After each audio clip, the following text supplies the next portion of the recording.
dadweynaha magaalada Burco ee xarunta gobolka Togdheer ayaa siyaabo kala duwan uga hadlay heshiiska maalgelineed ee dekada Berbera ay ku sameynayso shirkadda DP World oo ah shirkad ganacsi oo laga leeyahay dalka Imaaraadka Carabta. waa kuwan qaar ka mid ah dadweynaha magaalada Burco oo aragtiyadooda ka dhiibanaya sida ay u arkaan shirkadani maalgelineed ee DP World. bismillaahi raxmaani raxiim magacaygu waa Yaasiin Jaamac Awad haddii aan ka hadlo DP World iyo hawshan baryahan lagu maqshuusan yahay haddaanu nahay dhalinyarada gobolka Togdheer iyo ganacsatada gobolka Togdheer waanu soo dhaweynaynaa DP World.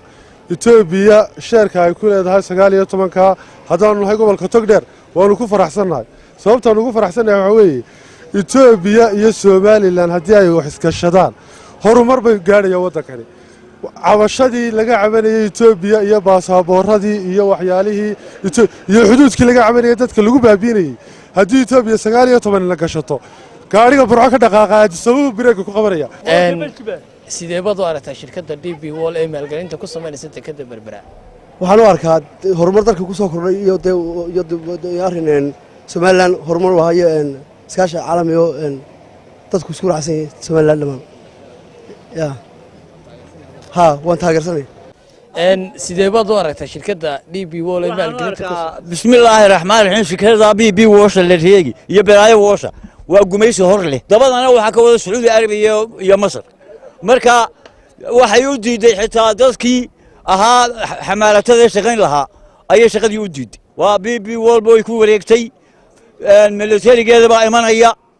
waxa gumaysi hor leh weeye ayaan anigu arkaa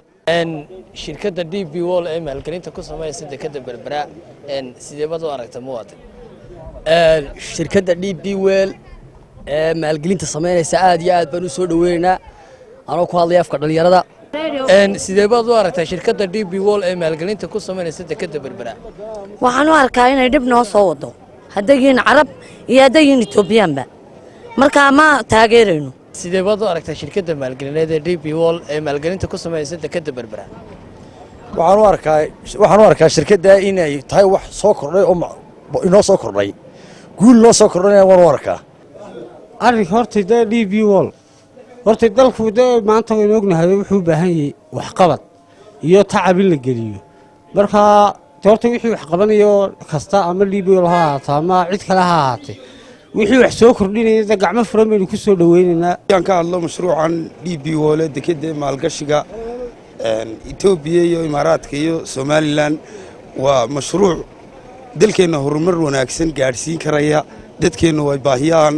asaasiga ah faraha badan leh ay kaga baxayaan waxa weeye anigu aad baan u taageersanahay ra'yiyahan anagoo ka soo jeedna gobolka Togdheer dhalinyarada gobolka Togdheer ah. sidee baad u aragtaa shirkadda maalgelineed ee dekada Berbera? bismillaahi raxmaani raxiim anigu waxaan u arkaa wax u keenaya jamhuuriyadda Somaliland horumar baan u arkaa waayo haddii dalka la maalgashado shaqaabuur baa imanaya caalamka isku soo xidhmaya dekada waxay la loolamaysaa dekadaha kale ee gobolka marka waxaan u arkaa anigu heshiiskaas saddex geesoodka waxaan u arkaa heshiis macquula farmaajo wala kala garqaataa hana daba guclaynina galbeed roob ka daayay dawlad goosataanahay dal dhaqaalihii galay oo ganaanuursan baan nahay kuwa gana falaadhaha iyo gantaalaha ridada dheer iyo gujisyada badda yaal Somaliland gogol iyo gidigad nimca taal goobta way hoyata nabad lagu gadaamay gaar waxaan u leenahay madaxweyne geesiya magooya salaam wada iyo garwadaha xulaasha Muuse Biixi Googaar dalka gabadhaclaysi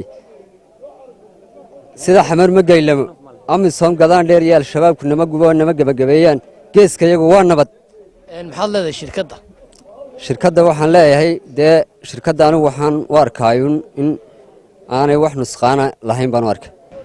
ka waran sidaad u aragtaa shirkadda DP World ee maalgelinta ku sameynaysa dekada Berbera? bismillaahir rahmaanir rahiim magacayga waa injineer Kiis Xuseen Wacays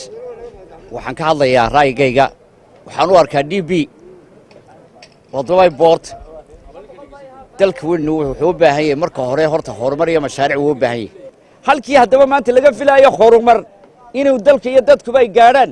malaayiin dhalinyaro baa saacad walba imika sii yaacaya right now saacadda imika kuwii lug haya laga soo qabtay baan imikaanu kala hadlaynay online gacantay noo soo galiyay ciidankii halka joogay waxaanu leenahay haddaba xukuumaddan maanta Muuse Biixi dalku sidan ahaan maayo dhalinyaradina waad ka hurgufaysaan etoobiyana maanta xaaladdeeda waynu aragnaa iyadaa maanta u baahan badbaado shirkaddan DP World waxaan qabaaba ictiraafkii Soomaaliland halkuu ka soo ifayay inay tahayba cabdilaahi maxamuud muuse xudayfi iyo cabdiwaasa maxamed jaamac khuum telefishanka caalamiga ee Ariel burco